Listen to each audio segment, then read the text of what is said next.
1%er Podcast with Sam Bakhtiar, bringing you the 1% knowledge to help you reach your full potential. Learn what it takes to rise above the 99% and become a 1%er.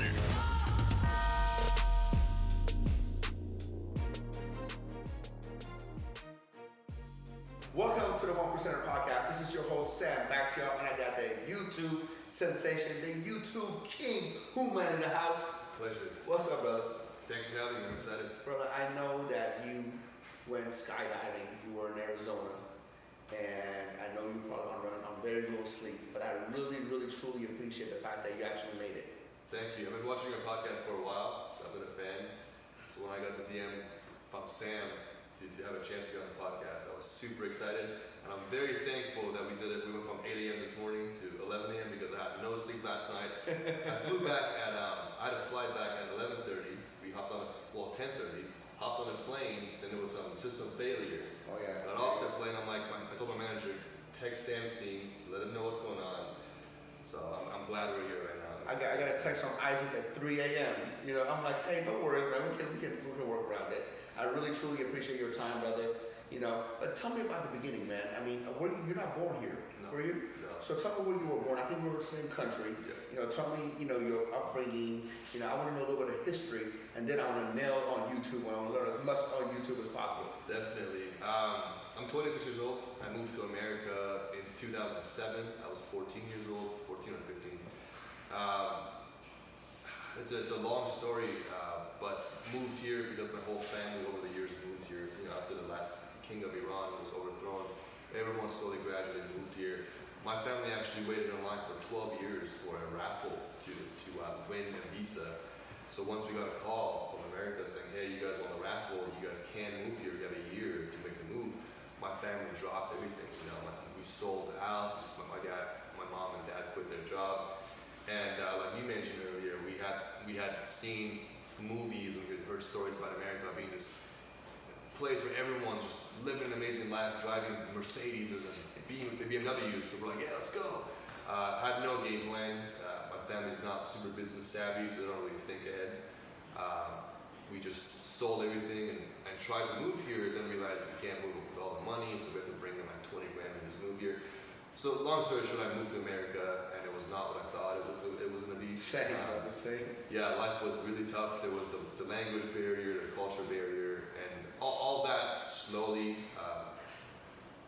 got faded away. I got used to it, but it took me some time to figure out my place in this world and what I wanted to do and what being successful meant and how to get there. So what does being successful mean to you? I'm still trying to figure it out. I've noticed with success in my personal life, dating life or business life, it's always a moving target. And I feel like that's almost like it's a good mental disease to have because it makes you an entrepreneur, it makes you a hustler. You want to keep pushing. Yeah, because I have 8 million YouTube subscribers now, but if I didn't have that success as a moving target mentality, I would have been happy with 1 million. Gone on vacation, blew all my money, and just been comfortable with that, you know. But I have this thing where no matter what I achieve, I'm never able to be like, wow, I've done so good, because I always know how to do better and achieve more. I think that's the disease all entrepreneurs have, right? We always want to push, we always want to get better, you know. But at some time, you have to actually say, hey, man, I'm doing pretty good. I can do better, but I'm doing pretty good. Yeah. You know, and I think with 8 million subscribers, I think you have earned that, brother. One of my friends, Ed Milet, says that, I'm blissfully dissatisfied. Right. I'm not where I want to be, but thank God I'm not where I used to be. Right. You know what I mean? Right. So growing up, you said it took you some time to figure out your place in life. What do you mean by that? Well, I didn't grow up in an environment in my close circle of family or friends where I could look at somebody and be like, that's what successful means. Yeah, same. So I could, I'm getting goosebumps talking about it. It's super emotional for me because I didn't know what that meant. For me it was like, all right, we live a crappy life. We live in a low-income housing family with sleeping on the ground. But then this other family on TV, the Kardashian family, lives in a mansion in Beverly Hills. How's that gap possible? Yeah. Were they just born special? Do I deserve this life? Is this who I am? Yeah. And that was okay. Living in a crappy life was okay. What was not okay is me not knowing how to get out of it. It was me not knowing how to leave that and climb my way up. I didn't have a mentor. I didn't have a family member that I could learn from. Yeah. So the issue was me desperately going out there and trying to put together this roadmap to success piece by piece. Yeah. So you know, when you were growing up, you know, who was the first person you seeked out for success? Ty Lopez, my man. Yeah, I was in his mastermind for a couple of years. Yeah, I emailed him. Of course, I didn't hear back. The guy's busy, but I just remember I didn't know how to get there to success, but I was very hungry. And me being 21 years old, I figured if I emailed Ty saying, hey, I want to come intern for you and just do whatever you need me to do, I just want to watch you to see how you go about your day. What makes you live a life at your level? Well, my dad is delivering pizza at 50 years old. What happened there, you know? Of course, I didn't hear back from him, so I just kept trying. You know, I was just looking for that one rope that I could just grab onto and just climb my way up. Thank you for saying that. I want to stop you real quick. You know, you said I kept trying. Yeah. It's so funny, man. You know, my business partner, his son has a #1 YouTube show. You know, the Ace Family. Yeah. You know what I mean? You know, and when I was talking to him, you know, he was like, Sam, we just kept filming. Yeah. He said the first few, we got no views. Yeah. We got nothing going on. You know? Yeah. Yeah. He goes, we had nothing going on, had no views. He goes, we just kept filming and we kept filming and kept filming. Because I asked him, and I think that's kind of like a prerequisite to success. Mm-hmm. You know, most people, a lot of people, they email a couple of people, oh, fuck it, Ty didn't get back to me. Fuck it, it's not for me. I'm gonna keep delivering pizza. Yeah. You know, I'm just gonna be, mediocre. Yeah. But you said, well, you just kept going, and you became obsessed to find that peace, Yep. right? And you kept going, man. Go ahead. Sorry to interrupt you, man. I just wanted to, get that nugget out there. No, I appreciate you mentioning it. People always ask me in podcasts or in person or like my students always say, hey, what can you tell me that will make me get to the next level, make me motivated? And I don't know what to say. I don't think there's an answer. I've seen podcasts where, mentors and whatnot say these fancy motivational lines, hey, just come on, stay at it. But I just feel like you either have what it takes or you don't. You know, it's funny. Earlier, I was on a podcast, and they said, when did you have that breakthrough? When did you have that breakthrough? I'm like, look, I had that breakthrough when I was a little kid. And when I was a little kid in Iran, I was playing with the Ferraris and Lamborghini toys. And I was like, these are some cool shit. I want to have this. I was looking at, I always had higher standards for myself. I wanted the best. Yeah. And I think as kids, we all wanted the best. Yeah. But somehow, somewhere, when we became adults, we got beat up a little bit and we wanted to quit. And we wanted to give up. We wanted to throw our dreams away. Yeah. And I 100% agree with you, man. It's like you got to have it within you. And it's like a fire, it's a flame Yeah. within you, Yeah. I mean, you could be living in the dirt, Yeah. have nothing, but deep inside, before you sleep, you know you deserve more. Yeah. You know you want more, you deserve more, and you'll do anything to get there. So if someone's smoking weed at 25 and they're okay working at a fast food joint, yeah, they might think it'll be cool to have a Ferrari, but if they're not going to bed tearing up at night because they just want it so bad, and they wake up just desperately looking for that way up there, it's just you either have that drive or you don't. 100%. Here's one thing. If somebody is smoking weed, drinking 40s of malt liquor, and working at McDonald's, and they're happy with that, all due respect, I'm happy for them.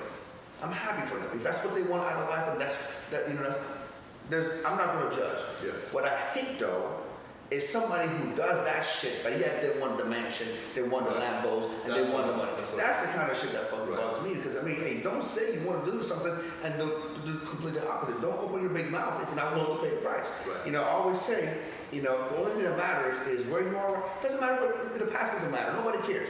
It's where you are right now, where you want to go, and the price you're willing to fucking pay to get there. Exactly. You know what I mean? And so when did you get into YouTube? It was actually when I quit my last job at the gym, actually. Oh yeah? Yeah, I was working for LA Fitness. I work for LA Fitness as well. Did you really? Yeah. No way. Nothing but love towards the company, but I went from 18, I started working at fast food joints, went through Subway, Caspian restaurant. Oh, you did it in your mind? I did it. Oh yeah. shit! No wonder you look familiar. I was college student. That's my stuff right there, bro. Worked there, quit that, got a job at Chipotle. I've been through all of them. And then my last job, my only sales job was LA Fitness. And that's when I realized, like, why have I been working at hourly paying jobs where you get paid the same hourly wage, whether you sold 1 million memberships or cars or sandwiches or zero, you get paid the same. So in my sales job, that's when it started feeding that flame inside me. I saw the potential of working harder to make more money. Problem was, I was working for somebody else's company, and one day I had this massive deal that I had closed, and let's just say the deal didn't end in a fair way in my favor, and I was emotional about it, but then I understood, this isn't my company, I'm just a little moving gear, and I'm replaceable. So once I came to that realization, it was a very short, happy period where I was like, whoa, sales jobs, commission, yes. And then when I realized this isn't my company, I can't pass it down to my kid, I can't go on vacation whenever I want. That's when I realized, all right, this isn't a chapter of the book I want to stay stuck in. I went on the next chapter. And the next chapter was being an entrepreneur. But what does that mean? Yeah, what does that mean? Yeah, so I started watching, Ty on his stories, Gary Vee, and all these other entrepreneurs talk about it. And I'm like, okay, but how does a 21-year-old with no money go from not being an entrepreneur to an entrepreneur? So I dug around and I found these kiosks in malls that sell these little rings. Talk to the guy, how much did you buy for? 75 cents. How much did you sell it for? 20. What? So I was like, all right, I'm gonna open a bunch. That's a good margin, man. Yeah, it is. So I said, I'm gonna buy a bunch, one of these kiosks and sell jewelry. I'll do sales, commission, and I'll keep the money, and I'll see if it's scalable. The problem was, Irvine Company is hard to work with. They wanted that $12,000 investment for security deposit, the kiosk, all this stuff to start with, and I didn't have that. You were going to do that at the Spectrum? Spectrum, okay. Yeah. I'm already ahead of you, man. Yeah, it's great. They're still there right now selling these little rings. Go to my dad, hey dad, I want to start a business, I need 12K. And now no one in my family is an entrepreneur. Everyone's gone through college, they're dentists, lawyers, respectful jobs, but they're still working at 7 years old. My dad does not like taking risks. Yeah. He likes going to work, coming home knowing there's a paycheck at the end of the month. So he was like, absolutely not, go get your ass back to school, get a degree and be a dentist like your aunts, or be a lawyer like this guy. And I never... It's a typical Persian parent. Right. Which I understand because 40 years ago, there was you either had family money or you went to school. There was no YouTube or overnight success. Right. So he wasn't gonna help me with it. So that wasn't gonna be the route. At this point, I had a couple $1,000s saved. I wasn't happy at all. Broke up with my ex-girlfriend. Went through a bit of a depression phase. There's actually pictures of me on my website. I don't know if you've seen it, of how I looked like. It was terrible. Really? I gotta check it out. I'll send you a link. You can maybe put them on the screen. But I wasn't doing good, and because I wasn't happy, I would play video games to try and mask it. Mask it, exactly. And I would watch YouTube videos about these video games, and I would watch funny videos and prank videos. And one day I stumbled upon this video about this YouTuber buying a new Jaguar. And I'm thinking, and I'd watched previous videos about the YouTuber talking about his past, abusive parents, poor, and he was very similar to my lifestyle. So I'm thinking, how did this guy go from abusive parents, poor family, to now buying a brand new Jaguar? That makes no sense. So I dug deeper and I realized there's a whole community of these YouTubers out there that not only make funny videos, but they get paid for it. So I'm thinking, why am I working at sales jobs when these guys are traveling the world, having fun, they're famous, they have fans, and they make money? How do I go from this to that? So, borrowed my friend's camera. I'm not a photo guy, a video guy. I'm not attractive, I'm not funny, I'm not creative, none of that. But I wanted to try it out. So I made a couple of videos, got 200 views. My Facebook friends are like, that's so funny, try this next, share. So I just stuck to it. And the beautiful part about it was that my first video got probably 50 views. My second video got 100 views. Third video got 175 views. So I saw the potential. It wasn't crazy, but I saw that it was growing. My sales job, my hourly job, that wasn't there. I had the same. You already hit the ceiling. I had the same hours a week. I was getting paid the same commission. I was relying on people to come to me in the gym. I didn't see that scalability in that business. So I saw the potential, and I was very hungry. I hated my life. I was living at home with my parents. They thought I was batshit crazy for wanting to be a YouTuber, filming prank videos. But I stuck to it, man, and 5 years later, we're at 8 million subscribers. Wow. Yeah. Wow. Stuck into it. You kept doing it. Yep. You know, you had opposition from family. You probably had opposition from friends. Yeah. That you saw a whole different world that they didn't know existed. Yeah. You know, and now you're 8 million subscribers. How's that feel, man? Feels good, but I could have 10 million, so I'm working towards that. Less fully dissatisfied. Yeah. Okay. Yeah. I'm trying to find a balance between what you mentioned earlier, and Ed talks about it a lot as well. Being hungry and having like a strong drive, but also being able to put your phone away and being like, wow, I've achieved all this. I deserve this for myself. I'm happy. I'm having a hard time thinking that way. I just feel like a rocket. I can Just help you wanted with to just man, pull but that's forward. something I have to master, Yeah. you know, over time. You know, and you have to put those things in place now, not later. Now, because you first make habits, then habits make you. Mm-hmm. If you become a habit that you're going to be constantly glued to your phone, constantly, not only that you won't recover mentally, you know, you're going to get into a state of depression. You know, and you really are. Trust me, because every time you pick up the phone, that's dopamine levels. Right. You know, I mean, that's why people like this, kind of like, you ever see back in the day when people are addicted to smoking, so they just do it without even really thinking about it. I had an uncle that smoked 3-4 packs a day, but it was like he was doing this subconsciously. I didn't consciously after a while, and I see people right now all the time. Right. Mm-hmm. You know what I mean? And when one day when you, you know, get married, one day when you have children, I know he's probably not in that mode right now, you're not thinking about it, you're young, you're not even thinking about it, but that becomes so important. But if you build a habit and you have to be on your phone and you can never shut it off, you are going to lose your family. You are going to lose your children. Last thing you want to do is have kids running around, you know, and you're on your phone and you're not paying attention to the kid. You know what I mean? That's something that I had to learn the hard way. Right. I mean, the hard way. Now, you know, what I've done is I manage my time so ruthlessly, From the morning I get up, every single minute is accounted for because I want to get shit done. 4 o'clock, I shut it down.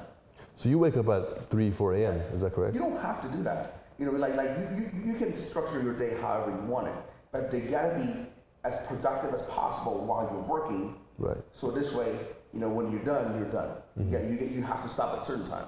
You know what I mean? So yeah, man, I had to master that. So a lot of people get into YouTube. They want to be YouTubers. Right. You know, most of them fail. What's different about you? I just feel like most YouTubers are just these cool, hip, creative people, but they're not really businessmen. Okay. They might be lucky enough to eventually find a manager who then takes over the business and blows the channel up and scales it. But most YouTubers are not businessmen. They don't look at it as business. They don't see all the moving pieces. You know, you look at this, they'll say, oh, it's a watch. But a watchmaker will say, well, this is this, this is this. If I open it up, here's the battery, right? They don't see the full picture. When I started my channel, just like most YouTubers, I thought YouTube equals content. You make good videos, you blow up. Everyone knows about you. That's not the case. Yeah, I know that. In 2008 or 9, when there's very little YouTubers, maybe then if it was all about content. The algorithm was very simple. You just posted a good video, put prank in the title, and next thing you know, everyone's watching it, and it's on the first page of YouTube search results. When I started YouTube in 2014, it was still easier than what it is now, because to start a YouTube channel, you had to spend $400 on a DSLR camera or a video camera. You had to have a laptop. There was a little bit of a barrier you had to kind of just pass through. Initial investment, right? Now, you got any iPhone 7 Plus, at least shoots 1080p video, 4K video, you could just edit on your phone. And society is aware of social media influencers now being a reliable career. So parents are now pushing their kids. Yeah. Hey, go make a TikTok video. Come on, I'll do it with you. Let's dance, right? So it's oversaturated now. But people still don't look at it as business. And by people, I don't just mean 14-year-old kids. I'm talking about Ty Lopez. Yeah. I'm talking about Grant. You look at their channels, the content is on fire. They're so good at what they do. But then who posts the video onto YouTube? Their intern. The guy gets to work at 7 a.m., goes, posts. It's like as if Picasso had a really good idea for a picture and then told his intern to draw it for him. Damn. Or drew it halfway and his intern finished it. It's the whole thing is a piece of art. It's a business. So just like how you have a beautiful background, perfectly set up, beautiful car, the colors match, there's beautiful lighting, you have beautiful cameras. The back end of YouTube, the SEO of the algorithm, understanding what viral means. What does a viral video mean? Is it just a video that, you know, at night a magical unicorn comes and goes, hippity hoppity, viral. This video goes viral. Or is there a formula that makes people, that triggers an emotion in the viewer to make them go, wow, this is an awesome video, cool, like, next, or go, wow, this is so good, then I want to share this video because I want to seem like a reliable source of this content to my own friends on social media. So it's understanding that plus the algorithm that takes a channel from that bucket of all these channels crawling over each other to then a leading channel in that genre. So that's what, you know, the first year on YouTube I gained like 10,000 subscribers. It was very slow, 10 or 50,000 subscribers the first year. Very slow because I was focused on content. Yeah. Then I realized my videos are just as good as the leading channel in pranks. So why is it that he's getting a lot of views and I'm not? Then I started to find tools on the internet that would show me their channel's backend, their tags, their SEO, how they used to title their videos, thumbnails. And when I started to apply that to my formula, plus my already good videos, that's when I was able to start getting views and going viral. That makes total sense, man. That makes total sense. Because I think that a video that doesn't have the right tags, right title, and the right everything that goes in the background, it's going to be very hard for it to go viral. Right. You know, so that's awesome. Now, do you teach this method, or do you have a course or anything that, you know, because I'm asking for myself. Because my YouTube channel, I'm doing, has great content. And also, you know, I have like almost 4,000 subscribers. Yes. What, you have 4,000? About 4,000. Gotcha. A little bit less than 4,000. But I've been really doing it about, I would say 7 or 8 months. Gotcha. You know what I mean? So, you know, I want to learn, you know, because I think this kind of sweet. Where can I find your course? Where can I find more information? Because I want to start implementing it. Well, I just started it. I've spent 2 years building an actual course. My biggest concern building the course was that I don't want to come off as this like course guru guy who has a course he's selling for money. Because when I started YouTube, I went out there looking for help. I emailed Ty. I tried looking for reliable sources of content to learn from an elite YouTuber, and there was none. There was none. And I remember wasting money and being super desperate to learn, but there was no source. So I want to come off as someone who wants to help versus someone who's not making enough money in other ways, so now he's desperately trying to put together an average course. So I just finished it actually, awesome. And it's on my website called ytmastery.com. YouTubemastery.com. Writing? YT. Okay, YT. We're still messing with the name, but it's going to be on my Instagram as well. Okay, is it for sale now or is it not? It is, yeah. We just had a meeting on Friday with my partner on it, who's doing all the back end stuff for it. But it's on ytmastery.com, and it's basically the goal with it was to vacuum every ounce of information from my brain and try to, in a smooth manner, explain to a viewer through video and Word content. So we have documents that you could download and read. If you're a better learner from reading, then we have video content that you could watch where I take my own laptop on my own channel and I share my screen and I'm like, you do it this way, you download this tool to do it this way. I use examples. But the goal is pretty much to teach what I know to someone in the most smooth way possible.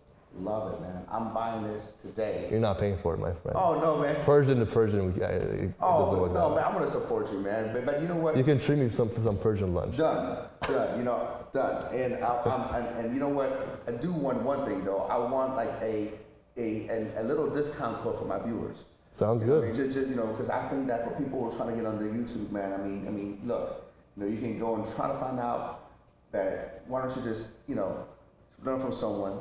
You know, you hack that process, you hack time and be able to learn it, man. Because I was like, seriously, my YouTube, that's one of my things this year, man, to get my YouTube channel. I got my Instagram, back. YouTube, man, we're sucking at that right now. So I can't. And that's what it's about. I mean, my course isn't some magic formula. You don't need it to start. People are more than welcome to go through their own, I call it the starvation period in my course. It's when you're putting out all this energy into your videos, but you're not getting results, and you have no idea why. It took me between a year to 3 years to fully understand it, but I did it, and I'm not smarter than anybody. If you look at my pictures on my website, I was not confident, attractive. You just keep going. Yeah, exactly. Find out. But I figured it out little by little. Yeah. So the whole point of the course is for people to be able to have a fast pass and skip that long line and just get to the elite phase where they're actually being appreciated for the content, and it's an actual business for them that they're running. For entrepreneurs like me, man, I always tell people I pay for speed. If something's going to take me 3 years, and I can learn it in a month, you better believe it, I'm going to pay for it. Right. You know what I mean? So I'm going to hack that. So I watched some of your videos today, man. I almost tripped myself. I was dying, man. I remember one of the videos I watched was, when there was a guy walking with his girlfriend in a bikini, and you were in a green Lambo. Right. Miami. That's in Miami. Yeah. It's a green Lambo, and you basically, try to flirt it with his girlfriend, right. and she turns you down, and then you start up the Lambo, and she came back, and all that, and I was like, oh my God, this is hilarious. And there's another one with a different car you're doing.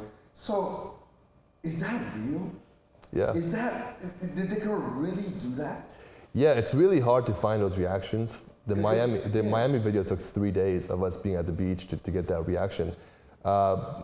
It's a problem in our society that exists with certain females feeling that way towards guys with money, and I try to use comedy to emphasize on that problem. Dude, I was laughing. Yeah, by no means it's a situation where all girls are like that. It took me 3 days. For sure not. Yeah, for sure not. Because in back of my mind,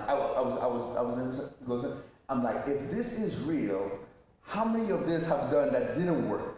A lot. You know what I mean? That's what I'm saying. Like, there's so many of them that are like, well, F you, man, don't come across me, whatever this and that. But I have shown examples of I'm sure it not working. I'm sure, man. So the whole time I'm like, oh my God, man. So he probably have done a dozen of this before one girl. We find out one girl that was like a real gold digger. Yeah. And all that. That is crazy. So how do you plan these things? Like, so you're in Miami, you're like, okay, I'm gonna do. So tell me the whole process, because I'm really like dying to know. Well, the gold digger pranks are now a series. So I initially had the idea for it in 2016. I made a video just testing it out. It was a simple idea, and I tested it out. Now it's a series. So I just try and add new additions to the video with a different car in a new location. So that the one you're talking about was in Miami. People always said, hey, you've been doing this in LA so much. Come to Miami and do it here. Let's see what kind of results you get. So I flew to Miami for that. I've yet to do it in a foreign country. I've been getting a lot of requests to go to foreign countries and do it there. So that might happen. But with my videos in general, I've been doing this for 5 years. So I've trained my brain to run a program in the background where if I see things, I try and think of a way to use those things as elements in my videos. So we were on a boat a couple of days ago, and I got this idea, hey, why don't I do a gold digger prank in the ocean with a boat? Maybe I can pull up to a bunch of people on a yacht in a kayak and try and flirt with the girls and see if I can get a phone number. If not, I'll come back in a speedboat and see if that would change the outcome. So it's just it's just having the eye for it and looking out for the next viral idea for my channel. See, which brings me to another thing, because for every one of those pranks, you have done so many of them that didn't work.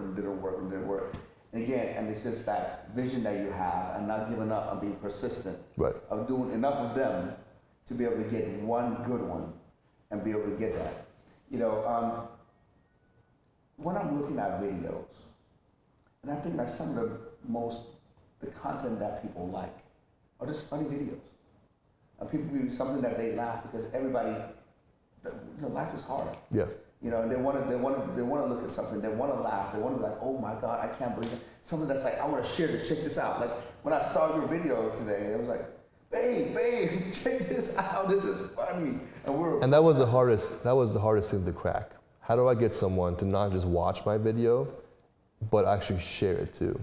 Because my first 40, 50 videos on my channel that the majority of I've deleted because they didn't perform good. They were funny, you would watch it, and maybe you would press the like button, but for some reason I could not get people to share it. So how do I trigger, what emotion do I gotta trigger to make them wanna actually share the video? Now do you, I don't think I saw it, but do you, at the end of each video, say, hey, if you like this video, share it? Does that work? Absolutely. That work, right? Absolutely. Because you always got to constantly remind someone, right? You got to tell them what to do. You know, you have in sales. When I used to give people a tour at the gym, at the end of the tour, they're like, all right, I saw the gym. They're just still kind of confused. They're nervous. They're shy. They're at the gym. They don't know what's going on. I have to lead them to the next step. All right, this is the gym. Now have a seat. Here's the packages. If I don't do that, they're not going to ask for it. So with YouTube, I have a very simple CTA at the end, call to action. And once again, I had to crack this code to get them to not only share this video, but also somehow use that towards the algorithm as well. So my CTAs are very simple. I say, whether it's a shampoo prank or a gold digger prank or any video, I always say, if you enjoyed watching this video and you want to see it again, it's a very simple relationship. I make the videos, you enjoy them. You want to see this video again, you share this video, and then you write a comment saying, do more shampoo pranks or do more gold digger pranks. What happens is I'm killing two birds with one stone. You get a comment and a share. Right, and it's not just any comment. So the way the YouTube algorithm works is when you... SEO. SEO. Oh. So now people are repeating shampoo pranks over and over, and the YouTube algorithm realizes this video has shampoo pranks being commented by real viewers over and over. Therefore, it's probably got something to do with pranks. So then when people search for pranks, this video is more likely to show up as number one. So in entrepreneur videos, for example, a good way to end a podcast, in my opinion, would be to say, this is Hooman Nuri, we had him on the show, hope you enjoyed it. Who do you want to see next on the show and why? And what questions should I ask them? The winner gets a personal Snapchat or a phone call from me. So now you're giving them an incentive to comment because they could have a phone call with you for 30 minutes, but you have all these people commenting strong keywords of other entrepreneurs they want to see. Ed Milet, Grant Cardone, Ty Lopez, Gary Vee, Tony Robbins. So the YouTube algorithm sees this video has something to do with all these entrepreneurs. So the next time someone looks up Gary Vee, the algorithm knows it's probably safe to show this video to Gary Vee because people are repeating that keyword in the comments. Now, when I don't know who told me this, but they said that also YouTube can recognize voice video. Is that true? Yes. Yeah. So, for example, if you want the video to rank, you actually have to have maybe, a word about that.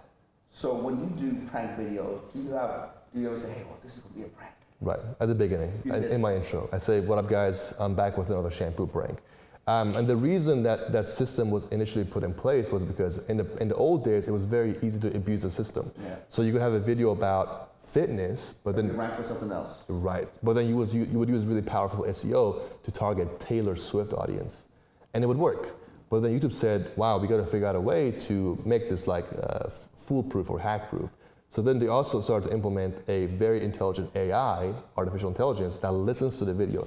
When you post this video to YouTube, whether you want it or not, the video will have auto-generated subtitles within 48 hours. And it's very, very, very accurate. So the algorithm literally listens and can type out for you what we're talking about.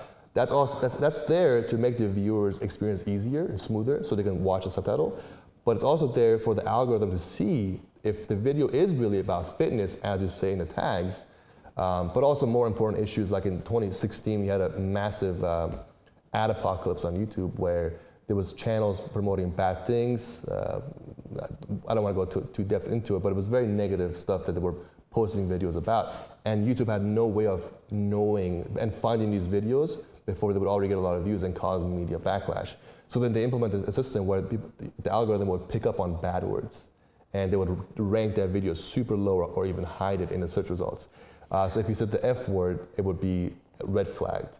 And then creators got smart, so they would put beep over that, right? Then YouTube got smarter and said, oh, well, if there's a beep in the video, it's probably because it's a bad video. So now putting a beep sound is the equivalent of saying the F word. So now creators put funny chicken sounds when someone cusses. It's the same thing with like things like knives or guns or blood. The algorithm can recognize a weapon in the video. Because at the end of the day, YouTube or any social media platform wants to have great user experience. It's a business, right? And if the user experience, if they're losing subscribers and Right. losing viewership, Right. then everybody loses. Right. So I totally get that. So when it comes to SEO, which one is more important? Headline, saying that keyword in the video, or tags? If you have to choose. The most important one is the video title. It's Title. what the video is called on Yeah. YouTube. And the title has to match what you named the video on your computer. So the video on your computer can't be entrepreneur video number 1, and then the title is completely different. They have to match. How does YouTube know your computer? It's when you upload a file, it has a name on it, so it'll recognize that. None of these strategies alone are strong enough to just take this video super viral. It's the full image. Yeah. Just the Ferrari, just the wheels will not make it go fast. Yeah. When you put them all together, now it's a beautiful machine that can go very fast. So the title needs to be very, very well optimized, very short with high-ranking keywords. Then you got the tag box. You have access to 500 letters in there. Do you just put random things you think will fit the video, or do you use tools to find high-ranking keywords with a lot of search results with the least competition for this week? Yeah. And then you put those in there. Description box. I cannot tell you how many channels I've seen with millions of subscribers that do not put anything in the description box. It's the comments. Do you tell your fans, do you give them a strong CTA to get them to comment? Do you respond to comments to engage them to comment back? What do you say in the video? And then there's things like the cards, annotations, that are features on YouTube where you could use, playlists. The formula is massive. It's like asking a heart surgeon, hey, how do you cut someone open and then put them back together and then fix their problem? It's a whole formula. Wow, man. So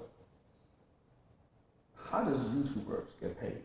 YouTubers get paid? Yeah, how do YouTubers get paid? So I know, YouTube like puts ads in the Right. video, and that's how you get paid and all that kind of Right. stuff. And I think I made 34 cents. I think it's funny because when the first time I got, it was a couple of months ago, it was like, oh yeah, we give you 30, like you make this much. It was literally less than $1. Right. And I texted the whole team. I'm like, yes. Like, because it was a different stream. It's a whole new category. Tell me how YouTubers get paid. Is it based on views? Is it based on subscribers? Or what is it? How do you get paid? We use a formula called a CPM to calculate that. So, for example, a prank channel like mine, where it's mostly younger crowds watching, it'll have a CPM of between 2, maybe 4. That means for every 1 million views, or for every 1,000 views, I'll get $2. Every million views, I'll get $2,000. It's just a formula. It's not 100% accurate. It just depends on your channel and who is watching your videos and how much are they worth in the eyes of an advertiser. Entrepreneur videos could have a CPM between 12 and 20. So for every 1,000 views, you can be getting $20. Videos about credit, mortgage, loan are the best. They'll have a CPM up to $50.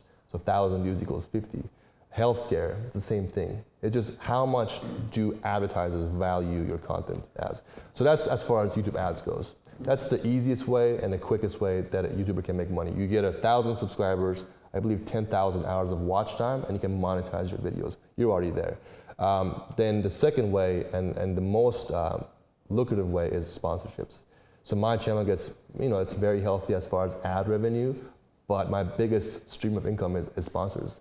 It's so beautiful because massive companies are just slowly realizing that it's no longer worth paying $200,000 for a billboard in Hollywood Boulevard that targets everybody, and they have no control over who they're targeting, and they're way better off paying $40,000 to an influencer with a 90% male audience between 18 to 24 that are interested in fitness, very laser targeted. How do they sponsor you? So, well, let's say there's a company out there. So my sponsor right now is Bang Energy. So it's an energy drink. I saw that. Yeah. I saw you posted a video. Yeah. Look at it. Yeah, so they wanted, they've been in fitness for a long time. They've blown up, they've won the market in fitness. For sure. And they've done a lot of female influencer marketing on Instagram. And now they're trying to expand into other categories. So they said, hey, we want a male heavy channel that does pranks. So they approached me. I said, what do you guys want? They said, we want males. Do you have it? Yes, I do. This is the age we want, and this is the content we want. So there's all kinds of brands out there that once again they're seeing the value in social media influencers that will approach you. That makes total sense. I don't know if you know my friend's name is Sean Rez. We call him 5-0 because he's 5% body fat, year round, and he's sponsored by Bang as well. He has a male audience and and all that kind of stuff. That makes total sense. So as somebody who's starting a YouTube channel right now, what are some of your best advices to them? It's very simple. Look at it as business.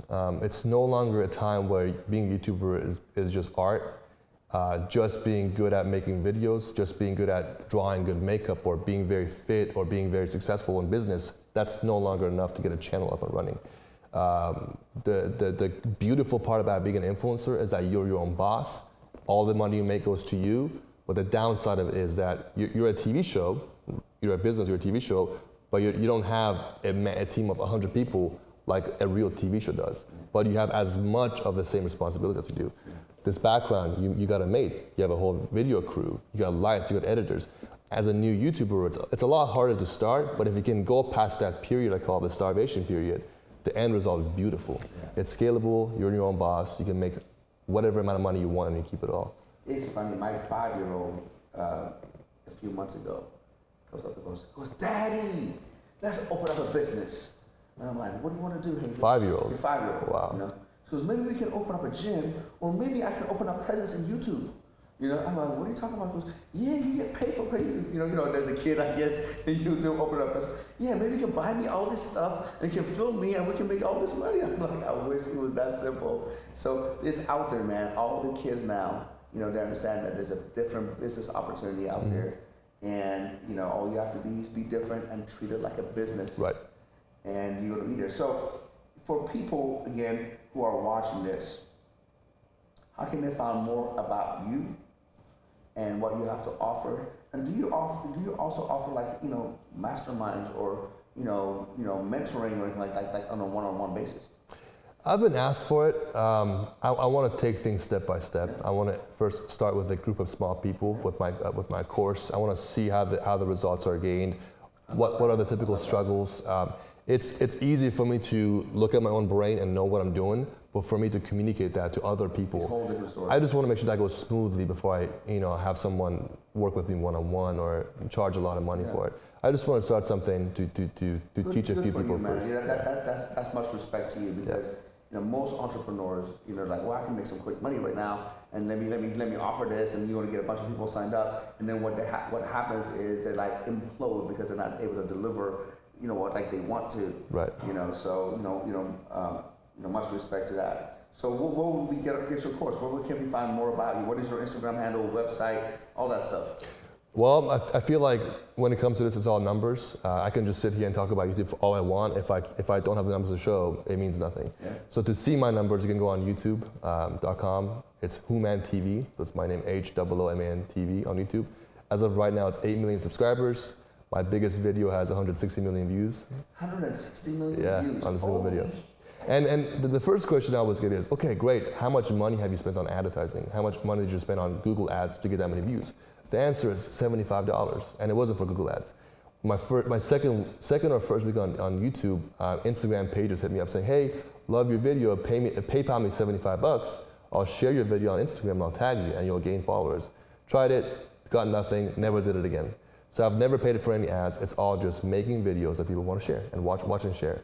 And as far as knowing more about me, I've kept my Instagram very personal. There's not much comedy in there. It's all just me posting a picture of my travels and what I'm feeling or thinking. And I'm pretty okay at answering DMs for those that have questions about me and what I do and what I'm doing next. Man. You had 1 million subscribers on your on your Instagram, and so you're gonna be busy. Everybody did me, but that shows you you're very humble. I feel like you take it to the next level. I'm seeing you commenting everywhere, being very engaging, being very active. I've been trying to do that on your level recently, actually. I just feel like the internet has too many gurus and mentors, but for someone to actually not only show they've achieved that level of success and they're willing to teach, but to actually physically show. And currently doing it. Yeah. You know what I mean? Currently doing it. And put in the work and answer comments and reply to DMs. I feel like that's what makes a mentor an actual mentor. So Instagram, I'll give you guys a link. It's Hooman Nuri, my first and last name. And then as far as my program and what I'm doing next with teaching people what I've learned is ytmastery.com. That name may change or may not change. If it does change, you can find it on my Instagram, the updated link. Well, we're gonna put all the information, below, on the notes and all the links, on all that kind of stuff. So I'm gonna try to close it like the way you taught me. Yeah. Let me see if I can do it right. Let's do it. So this is gonna be a total test. You guys are gonna be the first one. This is the first video. Right. So if you like this podcast, do me a favor. Go ahead and share this with all your family and friends, and also comment who else do you want me to have on this podcast next. Which entrepreneur do you want to see me interview next? Make sure you comment down below. Is that good? Yeah. Down below. And I feel like it'll be even more successful if there's an extra layer of incentive for the viewers to actually want to do that. If I'm subscribed to your channel and I'm watching this video that you just posted an hour ago. Oh, you told me. Oh, yeah. Okay. You randomly, I'll pick somebody to. Right. So maybe out of the comments, on the next video, you'll pick one person to do a FaceTime call with, to provide that person your personal time. Brilliant, bro. Yeah. That's brilliant. Thank you so much for being on the show, man. Thank you so much for coming through. Thank you for having me. Take care. Thanks.